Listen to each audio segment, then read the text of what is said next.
Waliozeekaawo ne weebuuza nti kintu ki ekyasinza okuba ekinene mu yunivaasi yaffe oba structure ki ekyasinza okuba ennene mu yunivaasi yaffe? Mu vidiyo ya leero tugenda kuba tunnyonnyoka era nga tutegeera ekintu ekyo bannasayansi kye baazuula ekyasinza okuba ekinene mu yunivaasi yaffe.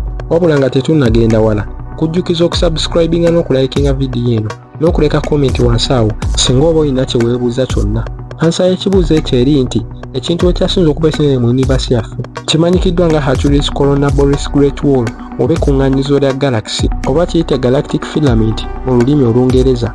Wenjogera ku galactic filament maategeeza ekkuŋŋaanyizo lya galaxy nga gravitational pull ow'amaanyi yaleetera galaxy zinene okubeera nga zeekuŋŋaanya bwezityo ne zikola kigalaxy kimu ekinene ennyo kye tuyita Hercules Coronavirus Great Wall. Kigalaxy kino kye twogerako oba ogambye nti oyagala kisala mu makkati ng'oli muntu wa bulijjo ku tekinologi gwe tulina essaawa zino tokirowooza nako lwansonga tekisoboka. Naye singa tuba tukutte ekintu ekyasinza okuddukira ku sipiidi ya waggulu mu yunivasi kyetumanyi essaawa zino ekimanyikiddwa nga light oba ekitangaala kiba kigenda kitwalira biliyoni ya 10 okusala mu makkati g'eyo galaxy gyengezaako okwogerako oba kiyite Hercules Coronavirus Great Wall. Kati oyinza okwebuuza light year maategeeza ki oba 10 billion light years maategeeza ki? Okugamba light year maategeeza omwaka gumu nga light eddukira ku sipiidi yaayo okusobola okutuuka ewantu. Kitegeeza light okusala ku kino kigalaxy kyengezaako bannyonnyolako kigitwalira biliyoni 10 ez'emyaka okusobola okukisala mu makkati.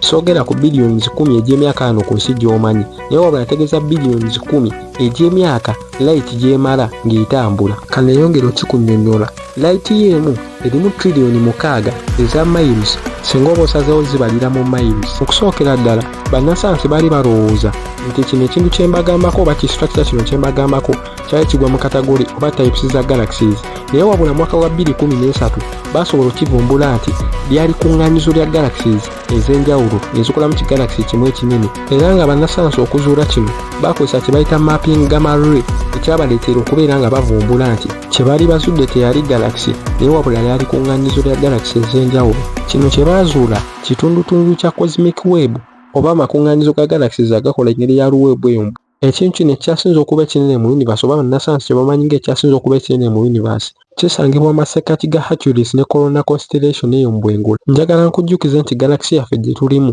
emanyikiddwa ng'eya Milky Way. Light etwala emyaka emitwalo 10 okusobola okusala masekkati gaayo, naye kino object kye mbagambako oba ki structure kye mbagambako light kigitwalira biliyoni ya 10 okusala masekkati. Kati kansuubira osobola okukomparinga enjawulo eri masekkati awo.